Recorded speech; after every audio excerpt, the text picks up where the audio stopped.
نحمدہ و نصلی علی رسولہ الکریم۔ دیکھیے، علامہ اقبال مرحوم شاعر مشرق بھی تھے اور the reconstruction of religious thought in Islam, یعنی مذہبی تعمیر نو کے اندر ان کا ایک بہت بڑا رول تھا، اور اس پر انہوں نے کتاب بھی لکھی، اور جس کا ایک چیپٹر جو ہے از ریلیجن پاسبل، وہ آج بھی جو ہے آکسفورڈ کی جو ہے وہ ایک نصاب کا حصہ ہے۔ بنیادی طور پر مسلمان آپس میں فرقوں میں بٹے ہوئے ہیں، انتشار ہے۔ اس کی وجہ یہ ہے کہ مسلمانوں نے نہ خود کو پہچانا نہ خدا کو پہچانا۔ یہ خود شناسی اور خدا شناسی دونوں کا جو محور ہے وہ فلسفہ خودی ہے، جس کو اقبال نے اجاگر کیا۔ خودی کو کر بلند اتنا کہ ہر تقدیر سے پہلے خدا بندے سے خود پوچھے کہ تیری رضا کیا ہے۔ اور دوسری جگہ یوں کہا کہ خودی کے ساز میں ہے عمر جاویداں کا سراغ، خودی کے سوز سے روشن ہے امتوں کے چراغ۔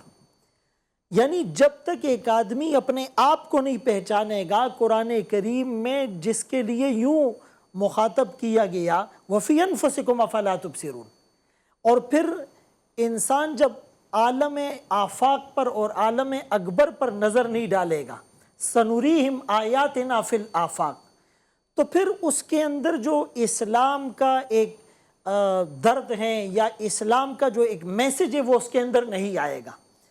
اقبال مرحوم نے ان کی پوری شاعری کو اگر دیکھا جائے تو قرآن اور حدیث کے احکامات کو اس نے شاعرانہ انداز میں اور کہیں نثر کے انداز میں پیش کیا۔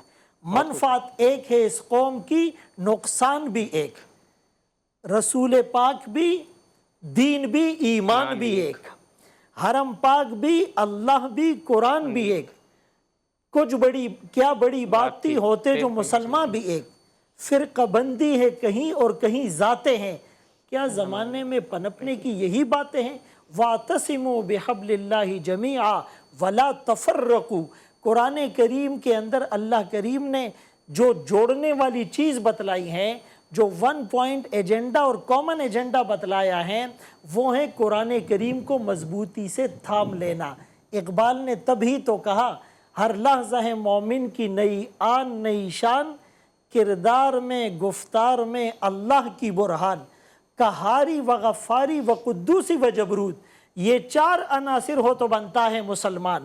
یہ راز کسی کو نہیں معلوم کہ مومن قاری نظر آتا ہے حقیقت میں ہے قرآن۔ تو جب تک آپ قرآن کریم پر عمل نہیں کریں گے اور قرآن کریم کے مطابق اپنی زندگی بسر نہیں کریں گے، کسی نے کیا خوب کہا کہ قرآن کو زندگی میں لے آؤ، قرآن تمہاری زندگی بنا دے گا۔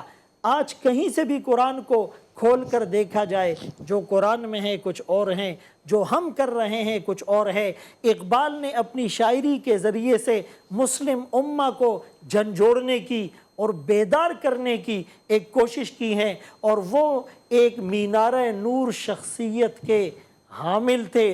اور اقبال مرحوم نے بر صغیر میں گویا کہ ایک پورے عہد کو متاثر کیا ہے، اور 20ویں صدی کے اندر ان کو ایک مجدد اور ایک عہد آفری شاعر کی جو حیثیت ملی ہے، ان کا اکتساب فیض اور ان کے اثر سے اثر لینے والے اور متاثر ہونے والوں کا حلقہ بہت وسیع ہے۔